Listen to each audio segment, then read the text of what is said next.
Hello students. आज जो हम चैप्टर शुरू करने जा रहे हैं वो है डिसोल्यूशन ऑफ पार्टनरशिप। इसका क्वेश्चन नंबर 1 आज करेंगे। बट सबसे पहले डिसोल्यूशन क्या चीज है ये। पार्टनर्स कुछ कई काफी टाइम से कुछ कोई बिजनेस कर रहे थे। आज वो कुछ डिफरेंट रीजंस की वजह से वो उसको बिजनेस को क्लोज करना चाहते हैं। तो क्लोज करना चाहते हैं तो क्या होगा, इसमें बेसिकली दो ही चीजें होती हैं जो बड़ी बड़ी बड़ी चीजें हैं। एक तो एसेट्स को बेचा जाएगा और लाइबिलिटीज जिसको पे करना है वो किया पे करके बाकी जो पैसा बचेगा वो पार्टनर्स में डिस्ट्रीब्यूट हो जाएगा। तो ये सब डिसोल्यूशन है। बहुत सारे अकाउंट्स इसमें बनाने पड़ेंगे। लॉन्ग क्वेश्चंस होंगे। आज हम अभी जो करने वाले हैं एक छोटा सा पार्ट है इस डिसोल्यूशन का, वो है वर्कर्स कंपनसेशन रिजर्व। अब ये रिजर्व क्या चीज है? वर्कर्स कंपनसेशन रिजर्व, ये रिजर्व क्रिएट किया जाता है पार्टनर्स के प्रॉफिट्स में से। और इसको क्यों क्रिएट करना पड़ता है? क्योंकि अगर वर्कर्स को कोई कोई एक्सीडेंट हो जाए, कोई बीमारी बीमार हो जाए या कुछ मिस हैपनिंग हो जाए, तो ये फर्म की रिस्पॉन्सिबिलिटी बनती है वो मेडिकल ट्रीटमेंट की। काम करते हुए अगर वो वर्कर काम करते हुए उसको अगर कोई प्रॉब्लम होती है तो एनीवेज फर्म को ये कंपनसेट करना है, फर्म को वो मेडिकल ट्रीटमेंट का पैसा देना है। तो उसके लिए फिर ये पार्टनर्स क्या है, कुछ इमरजेंसीज के लिए रिजर्व को बना के रखते हैं ताकि कोई प्रॉब्लम नहीं आए उस समय। तो ये जो रिजर्व है ये, अब क्वेश्चन में दो पार्ट्स होंगे, एक बैलेंस शीट होगा, बड़ा क्वेश्चन होगा तो, और उसके नीचे एडजस्टमेंट्स होंगे। तो ये जो रिजर्व है ये बैलेंस शीट में होगा। तो इसका मतलब है कि अगर हम रिजर्व की बात करें, 1 मिनट, अगर हम रिजर्व की बात करें, इसमें दो चीजें निकल के आती हैं। एक तो है कि ये बैलेंस शीट में एक रिजर्व दिया होगा, वर्कर्स कंपनसेशन रिजर्व। अगर बैलेंस शीट नहीं दिया है, क्वेश्चन छोटा है, तो फिर क्या क्या होगा, किस तरह की लैंग्वेज होगी? Worker compensation reserve appearing in the books, appearing in the books. इसका मतलब है, बुक्स का मतलब है बैलेंस शीट होगी। या वर्कर कंपनसेशन रिजर्व स्टूडेंट जैसे इस क्वेश्चन में है, और वर्कर कंपनसेशन रिजर्व वॉज इतना। ये सब का मतलब है कि बैलेंस शीट का रिजर्व है। ठीक है, जो बैलेंस शीट का रिजर्व है उसको क्या करना पड़ता है, उसको क्लोज करेंगे। और क्लोज करने के लिए बैलेंस शीट में ये लाइबिलिटी साइड में दिया गया होता है, और लाइबिलिटीज का क्रेडिट बेस होता है। तो लाइबिलिटीज का अगर क्रेडिट बेस है तो इसको अगर हमको क्लोज करना है तो उसको अपोजिट साइड में लिखेंगे, मतलब वर्कर्स कंपनसेशन रिजर्व को डेबिट साइड में लिखेंगे और उसको डिस्ट्रीब्यूट कर देंगे। अगर तो कुछ क्लेम है तो रियलाइजेशन में वो अमाउंट रख देंगे,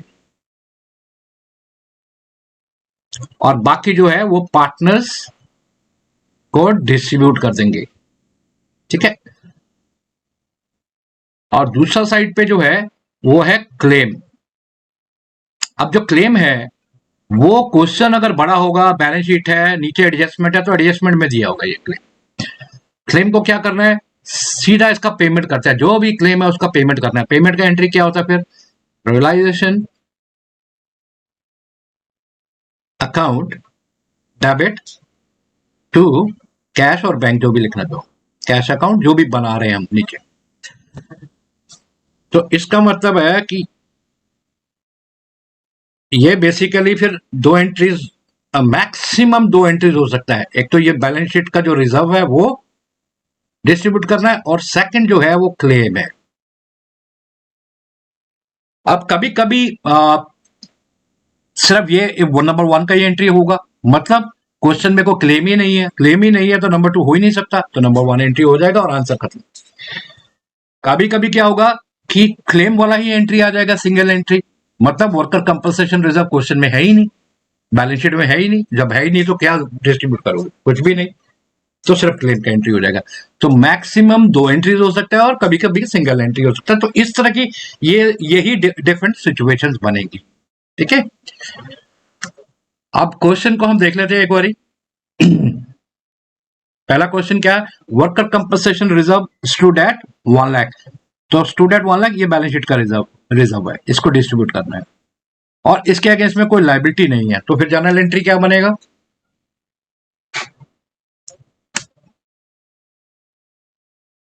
जनरल एंट्री क्या बनेगा फिर? नंबर 1 पे जाते हैं, इसका जनरल एंट्री पहले तो WCR को क्लोज करेंगे, वर्कमैन शॉर्ट लिखता हूं मैं, compensation reserve debit, account debit, कितना अमाउंट है? 1 लाख। अब रियलाइजेशन में कुछ रखने ने, क्लेम कुछ है नहीं है, तो पार्टनर्स में डिस्ट्रीब्यूट हो जाएगा। तो मनोज, 2 पार्टनर है ना, 3:2 रेशियो है।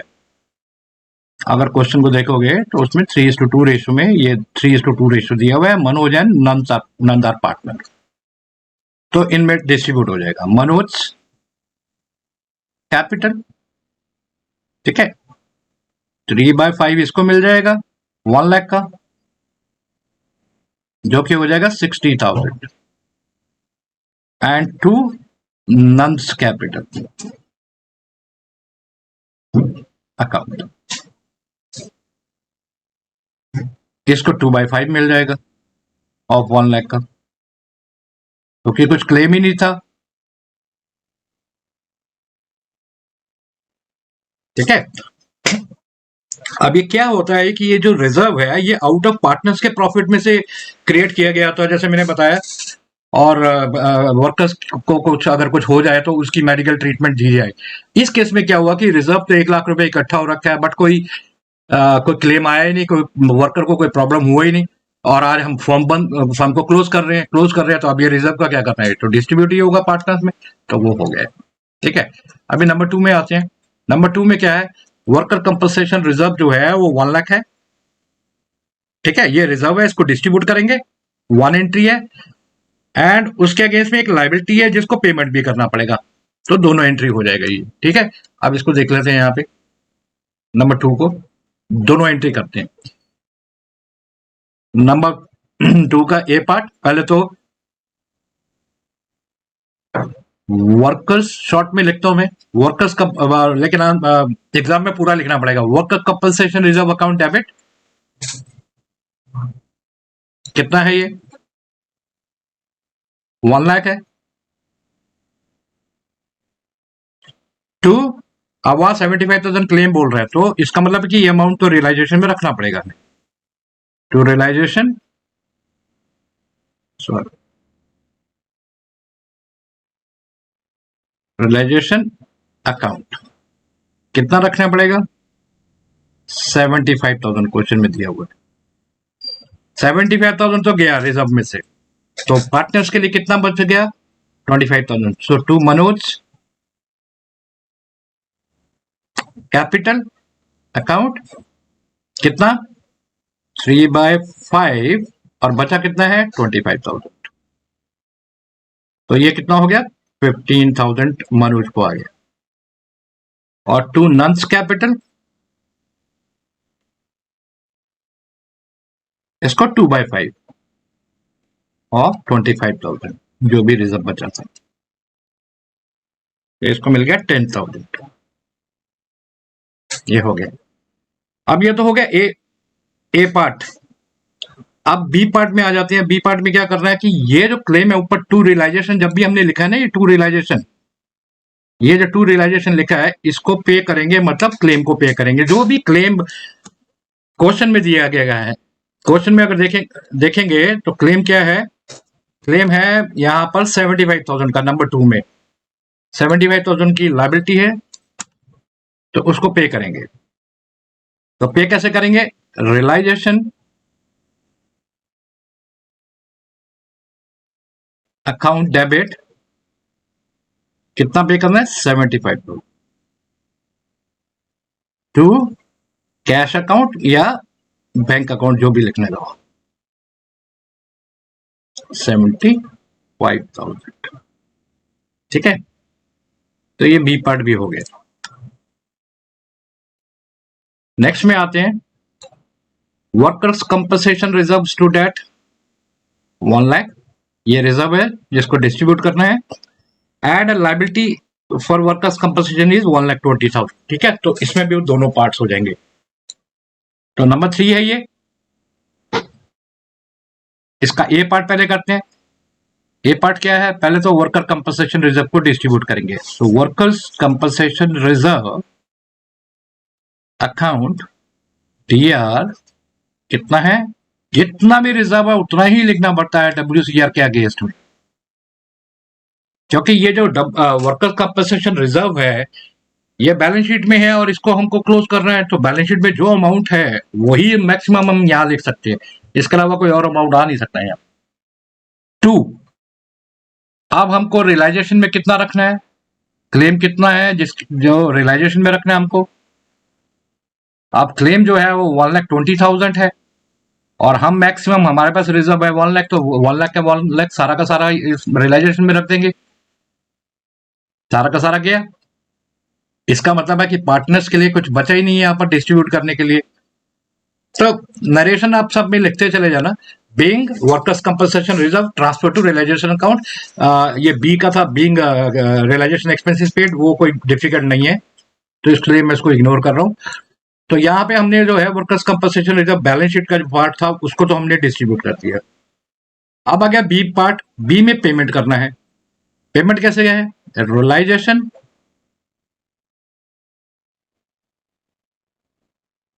Account debit to cash account. कितना है, जो भी क्लेम है whatever is the claim वो पे करना है। तो क्लेम कितना है बैलेंस शीट में, उसमें क्वेश्चन में 1,20,000 यही पे करना पड़ेगा, ठीक है, 1,20,000।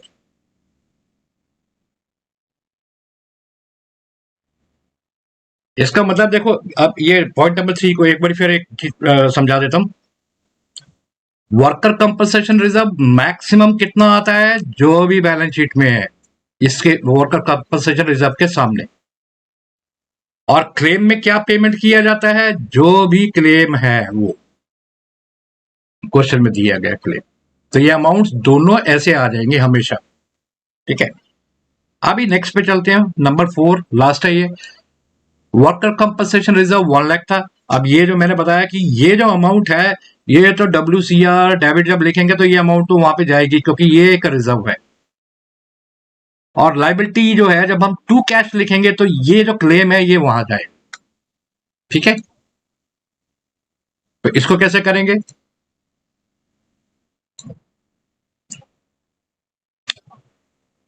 इसका नरेशन आप लिख लेना। नंबर 4 पे देखते हैं, पहले तो WCR workers compensation reserve account DR कितना है 1 लाख, लाइबिलिटी है टू रियलाइजेशन, लाइबिलिटी कितना है 1 लाख का लाइबिलिटी है, तो 1 लाख का 1 लाख पूरा का पूरा ही चले गया, ठीक है। WCR तो 1 लाख ही रहेगा हमेशा, तो इसका मतलब इसका काउंटर एंट्री काउंटर साइड जो है वो भी 1 लाख ही रहेगा मैक्सिमम, चाहे क्लेम कितना भी हो। तो क्लेम जो है 1 लाख ही था, 1 लाख यहाँ चले गया। अब पार्टनर्स के लिए कुछ बचा ही नहीं है यहाँ पर डिस्ट्रीब्यूट करने के लिए, तो ये एंट्री खत्म हो गया यहाँ पर। अभी क्या करना है, ये ए पार्ट था, अब बी पार्ट में क्लेम को पे करना है। और क्लेम मैंने बोला कि क्लेम जो भी बैलेंस शीट में उसमें क्वेश्चन में दिया हुआ है वही लिखा जाएगा एज टू कैश। तो इस केस में कितना है टू कैश 1 लाख है, इसको पे कर रहे हैं हम, क्लेम 1 लाख दिया हुआ कुछ, और डेबिट साइड में आएगा realization account debit 1 lakh, being realization expenses paid, being realization sorry not realization expenses, being workers compensation, I'm really sorry, workers compensation liability paid या फिर क्लेम पेड, ठीक है, ये यहाँ पे। सो ये था छोटा सा एक पार्ट वर्कर्स कंपनसेशन रिजर्व का जो मैंने समझा दिया। आई होप कुछ अंडरस्टैंड किया होगा, ठीक है। एक बार क्विक देख लेते हैं, रिजर्व्स दो तरह से हैं, एक बैलेंस शीट का पार्ट दिया होगा क्वेश्चन में और दूसरा क्लेम हो सकता है। ठीक है, तो मैक्सिमम दो चीजें हो सकती है, तो मैक्सिमम दो जनरल एंट्रीज हो सकती हैं। कभी कभी वन साइड जनरल एंट्री हो जाएगा कि भाई ये बैलेंस शीट का रिजर्व ही दिया हुआ है, बाकी कुछ नहीं है, और दूसरी साइड पे कभी कभी क्लेम हो जाएगा, जैसे balance sheet reserve there was no worker compensation reserve appearing in the books, तो कोई रिजर्व नहीं है, but there is a claim of 1 lakh. तो क्या करेंगे फिर हम उस केस में, बस क्लेम को पे करना है। क्लेम को कैसे पे करते हैं, रियलाइजेशन डेबिट टू कैश, तो सिंगल एंट्री हो जाएगी उसकी। इस तरह से एक ये टाइप जो था, ये 4 पॉइंट्स जो थे इसमें मिसिंग था कि सिर्फ क्लेम दिया हुआ है, रिजर्व नहीं है, रिजर्व इज 0। वो पार्ट भी मैंने समझा दिया। तो that's all for this. Next number 2 और 3 जो है वो नेक्स्ट वीडियो में मैं करूंगा। ठीक है, और इसको continue every question of D के गोयल जो है वो मैं सॉल्व करूंगा और उसके वीडियोस में अपलोड करता रहूंगा। प्लीज अगर आपको ये कुछ कुछ समझ में आता, कुछ लगता है कि मैं जो है वो मेरा पढ़ाया हुआ कुछ समझ में आ रहा है, तो सब्सक्राइब करो, तो उससे नया चैनल है, मुझे काफी हेल्प होगा। कमेंट करो, कोई चीज आपको इसके अलावा कोई चीज कहीं पे समझ में नहीं आ रही है किसी और चैप्टर में, वो भी आप कमेंट में डालो, मैं उसको एक्सप्लेन कर दूँ। ठीक है, so that's all for today. Thank you. Bye bye. See you. Take care. Thank you.